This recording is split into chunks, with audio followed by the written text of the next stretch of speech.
नमस्कार, मेरा नाम आलोक है। आप लाइव स्ट्रीज देख रहे हैं। देश में अब नरेंद्र मोदी की सरकार नहीं है, अब एनडीए की सरकार है। ये बात भी भूलना नहीं चाहिए। देखिए, एक कहावत कही गई है, झुकती है दुनिया, झुकाने वाला चाहिए। आज लेटरल एंट्री के माध्यम से जो बहालियां होनी थी यूपीएससी लेवल की, उसे रद्द कर दिया गया है। उस फैसले को रद्द कर दिया गया है। क्यों रद्द कर दिया गया है? लेटरल एंट्री के माध्यम से क्या सच में आरक्षण पर खतरा था? जो दलितों को, पिछड़ों को आरक्षण दिया गया था, आरक्षण का हक दिया गया था, उसे रद्द कर दिया गया। हमारे साथ रवि उपाध्याय जी हैं, बिहार के वरिष्ठ पत्रकार हैं। लेकिन हम चर्चा की शुरुआत करें उससे पहले आपको बता दें, देखिए, नरेंद्र मोदी की जब सरकार बनी थी, चाहे 2014 में बनी हो, 2019 में बनी हो, उस वक्त बीजेपी की अकेले बहुमत वाली सरकार थी। नरेंद्र मोदी जब गुजरात में मुख्यमंत्री थे, उस वक्त भी उनकी सरकार थी।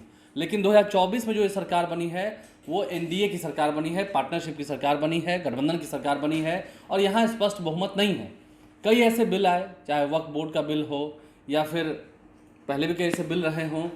अब लेटरल एंट्री के माध्यम से जो वैकेंसीज निकाली जा रही थी, देखिए, कृषि विभाग की ओर से भी, कृषि मंत्रालय की ओर से भी जो सीनियर साइंटिस्ट हैं या फिर साइंटिस्ट के कई सारे पोस्ट थे, 368 वैकेंसीज थी, जिसका विज्ञापन भी जारी कर दिया गया था। लेकिन अब क्या होगा?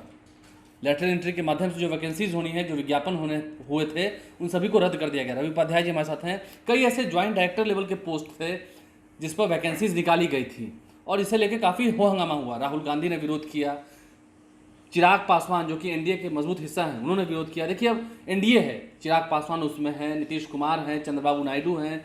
वक्फ बोर्ड बिल में आपने देखा था क्या कुछ हुआ है, कैसे सदन से पास होने के बाद भी नहीं हो पाया। इसके अलावा अब नीतीश कुमार भी हैं, चिराग पासवान भी हैं, आज तो तेजस्वी यादव ने भी साथ दे दिया। ये कहा कि कैसे ये दलित विरोधी हैं, आरक्षण को खत्म करना चाहते हैं, वो चाहते हैं कि सचिवालय में ना बैठे, ये लोग शौचालय में बैठे। बिल्कुल, ये कड़ा प्रतिकार किया। देखिए, पहले हम दो मुख्य बात बता दें कि लेटरल एंट्री है क्या। जी। लेटरल एंट्री यूपीएससी में आपको लेटरल एंट्री के द्वारा भर्ती की प्रक्रिया, उसमें जो है सो सचिव और निर्देशक, उप सचिव स्तर के कई सारे पद हैं, जो इसके माध्यम से 45 नियुक्तियों को जो कहा जा रहा है, उसको लेकर के जारी विज्ञापन भी जारी कर दिया गया, एडवर्टीजमेंट जारी कर दिया गया था।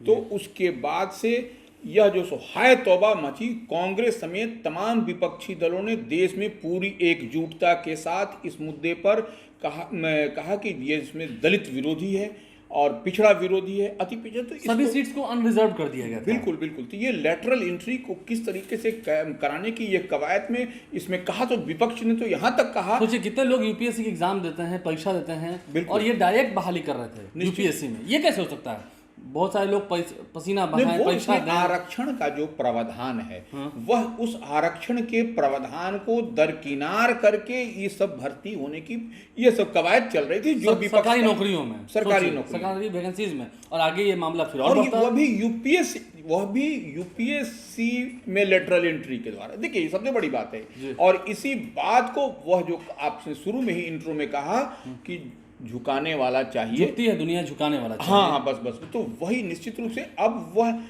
नरेंद्र मोदी का वो पहले का आप देख लीजिए फेज, सेकंड फेज देख लीजिए, और ये थर्ड फेज, निश्चित रूप से इसमें अंतर है। इस बात को आज देखिए, इसको फिर ये नियुक्तियां निकाली गई, फिर इसको रद्द कर दिया गया। कल ही विज्ञापन भी निकाला गया कृषि मंत्रालय को से, माफ कीजिएगा, कल ही नहीं, 7 अगस्त को निकाला गया था। देखिए, लेकिन कल से जब इस पर हंगामा खूब हुआ, राहुल गांधी ने भी इसका खूब विरोध किया, पहले भी ट्वीट किया। बिहार में कब देखे नेता प्रतिपक्ष तेजस्वी यादव काफी सक्रिय दिखे, उन्होंने भी खूब हमला बोला है। अंततः विपक्ष जीत गया और कह रहे हैं कि संविधान जीत गया, आरक्षण की हत्या करने वालों ने घुटने टेक दिए। निश्चित रूप से देखिए, जो हाय तौबा पूरे देश के स्तर पर सब दलगत भावना से ऊपर उठ करके हम कहें तो इस मामले को उठाया गया, और चिराग पासवान जो एनडीए फोल्ड के मजबूत नेता हैं, उनकी पार्टी केंद्रीय मंत्री हैं, 5 सांसद हैं बिहार में, उनसे जीत करके गए हैं। तो यह कहीं ना कहीं यह एक बड़ा मैसेज लाउड एंड क्लियर गया कि देखिए, हमारे अलायंस पार्टनर ही इससे नाराज हैं, इस फैसले से। तो यह तुरंत जो है सो जल्दबाजी में फिर इस निर्णय को पलटा गया। बात तो थी जो लोग देख रहे होंगे, चाहे वो पिछड़े समाज के हों, अति पिछड़े हों, बहुजन समाज के हों, वो कह रहे होंगे कि रिजर्वेशन का जो प्रावधान था, इस सीटों को अनरिजर्व क्यों किया गया? ठीक है, आप लेटरल एंट्री कर रहे हैं, लेकिन आप उसमें अनरिजर्व कर रहे हैं।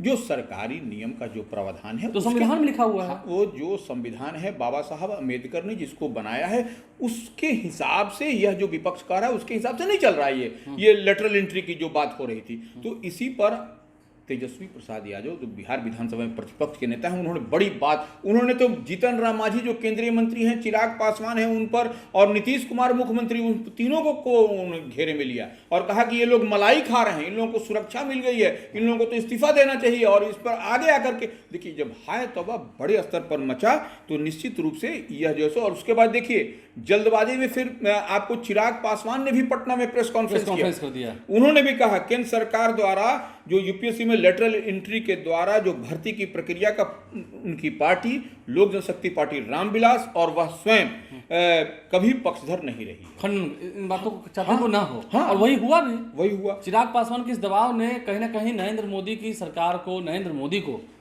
नहीं उन्होंने सोचने पर विवश कर दिया, तभी जाके वो आदेश रद्द हुआ है। देखिए चिराग पासवान ने उसके बाद यह भी कहा कोई भी सरकारी नियुक्तियां आरक्षण के प्रावधानों को ध्यान में रखकर होनी चाहिए।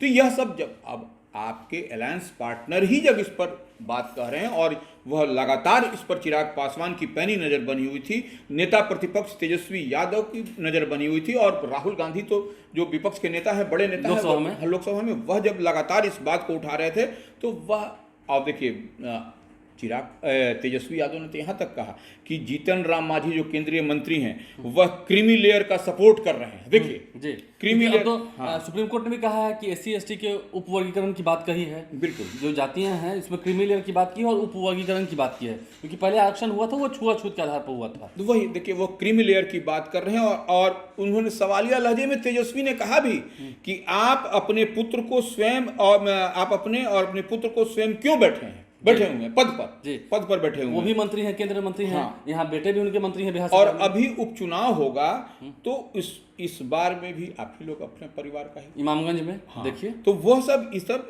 तो अपने, और देखिए तेजस्वी ने यह भी कहा कि अगर यदि आज रामविलास पासवान होते, चिराग पासवान के पिताश्री की बात उन्होंने की, तो यह इसका जमकर शुरू से ही विरोध किए होते। तो यह सब बात बड़ी आज बात हुई। चिराग पासवान ने भी हालांकि विरोध किया है, निश्चित विरोध किया है, इसमें कोई शक शुबा नहीं है। और साथ मिला है पीछे से विपक्ष का, तेजस्वी यादव का मिला है, ममता बनर्जी का मिला है, राहुल गांधी का मिला है, तो लोगों ने खूब प्रतिकार किया। अखिलेश यादव ने भी इसका विरोध किया है निश्चित रूप से। तो देखना यह होगा कि अभी जो दिख रहा है, ठीक है, लेटरल एंट्री में जो वैकेंसीज निकली उस विज्ञापन को रद्द किया गया, अब नए सिरे से विज्ञापन जारी होगा। बिल्कुल, वो अब जो भी जारी होगा वह संविधान में जो बाबा साहब अम्बेडकर ने जो प्रावधान किया है आरक्षण का उसी आरक्षण के प्रावधान के तहत ही अब जारी होगा।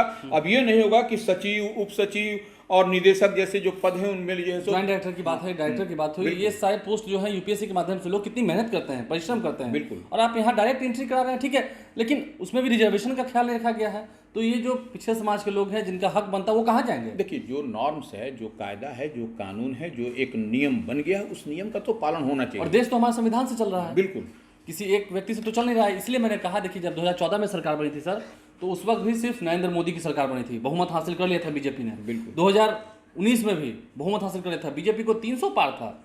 इस बार भी नारा लगा था 400 पार, लेकिन 293-92 ही रहा, माफ कीजिएगा 292 या 93 तक ही आके अटक गया। बिल्कुल। और समझ सकते हैं तो कांग्रेस पार्टी भी, देखिए कांग्रेस पार्टी ने 100 का आंकड़ा अकेले पूरा नहीं किया, 99 पर ही है कांग्रेस पार्टी, लेकिन इस कांग्रेस पार्टी में दम है, राहुल गांधी का प्रतिपक्ष है, मजबूत विपक्ष है। और ये जो तीसरा कार्यकाल है नरेंद्र मोदी सरकार का, वह उतनी मजबूत स्थिति में नहीं।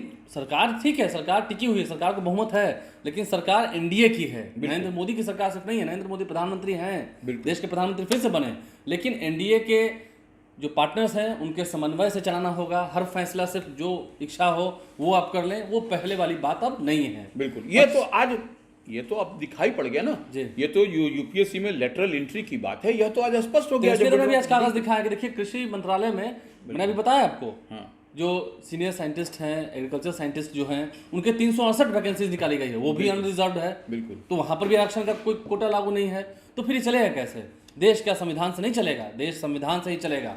और विपक्ष अगर मजबूत हो तो चाहे सरकारें कितनी बड़ी बड़ी क्यों ना रही हो, सरकारें बदल जाती हैं। लेकिन खैर अभी तो खैर अपने लोग ही नरेंद्र मोदी के हर फैसले के साथ नहीं है।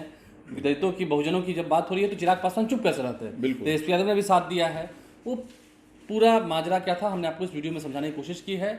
सभी नेता अब खुश हैं, खुशी जाहिर कर रहे हैं, ट्वीट कर रहे हैं, सभी एक दूसरे को बधाई दे रहे हैं कि विपक्ष जीत हुई है और दलितों के पीछे की लड़ाई जो वो लड़ते रहे हैं वो आगे भी लड़ते रहेंगे। आप लाइव से बने हैं, हमारे चैनल को सब्सक्राइब कर लें, साथ साथ फेसबुक पेज भी लाइक करें। धन्यवाद।